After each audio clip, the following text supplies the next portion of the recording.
প্রতি ৩৭ সেকেন্ডে FBI এর ২০২৪ সালের জুলাই ৩১ রিপোর্ট অনুযায়ী আমেরিকায় ধর্ষণের ঘটনা ঘটে। তাতে দেখা যায় ১ বছরে ১,৪৫,০০০-এরও বেশি ধর্ষণ হয়েছে। এখন যদি হিসেব করি তাহলে এটা দাঁড়ায় প্রতি ৩২ সেকেন্ডে একটা ধর্ষণ। আমি প্রায় ২ ঘন্টা ১০ মিনিট ধরে এই বক্তব্য দিচ্ছি।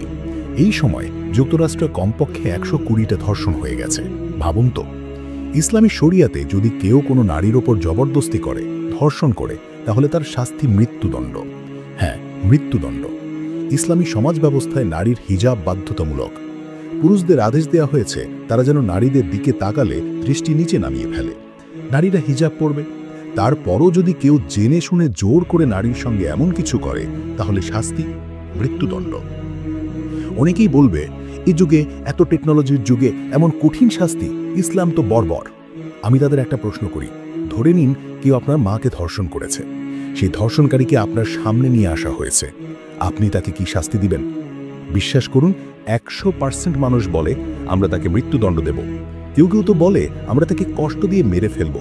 তাহলে যখন আপনার মাকে কেউ ধর্ষণ করে তখন আপনি মৃত্যুদণ্ড চান, আর যখন অন্য কারো মাকে কেউ ধর্ষণ করে তখন বলেন মৃত্যুদণ্ড বর্বর শাস্তি।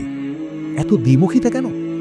আমি বলছি, যদি আজ আমেরিকা ইসলামী শরিয়া চালু হয়, যেখানে পুরুষদের বলা হয় তারা যেন নারীদের দেখলে দৃষ্টি নিচে নামায়, নারীরা হিজাব পরবে, যেখানে শরীর পুরো ঢেকে থাকবে, শুধু মুখ আর কুবজি পর্যন্ত হাত খোলা থাকবে, তারপরও কেউ ধর্ষণ করলে মৃত্যুদণ্ড। আমি জিজ্ঞেস করছি, ধর্ষণের হার বাড়বে, একই থাকবে, না কমবে? উত্তর সোজা, কমবে। এটা বলার জন্য কোনো পুরস্কার লাগে না। শরিয়া প্রয়োগ করলেই ফল আসে।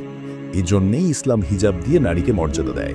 আর পশ্চিমা সমাজ নারীর স্বাধীনতার নামে যা বলে, সেটা আদতে শরীরের ব্যবহার, সম্মানের হরণ, আত্মার অবমূল্যায়ন।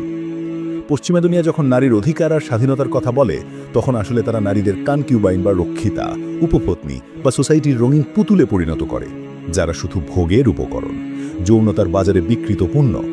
আর এই সব কিছু তারা ঢেকে রাখে আর্ট আর কালচারের পর্দা দিয়ে। এবার দেখুন বিজ্ঞাপনগুলিতে। ধরেন BMW এর একটু বিজ্ঞাপন ছিল। BMW তো তরুণদের জন্য দ্রুতগামী গাড়ি, মার্সিডিজের প্রতিদ্বন্দ্বী। তো সেই বিজ্ঞাপনে কি ছিল? একটা তরুণী বিকিনিতে গাড়ির সামনে দাঁড়ানো। বিজ্ঞাপনের ক্যাপশন, টেস্ট ড্রাইভার নাও। কার কথা বলা হচ্ছে? গাড়ির না মেয়েটার? গাড়ি কে বেশি চালায়? পুরুষ।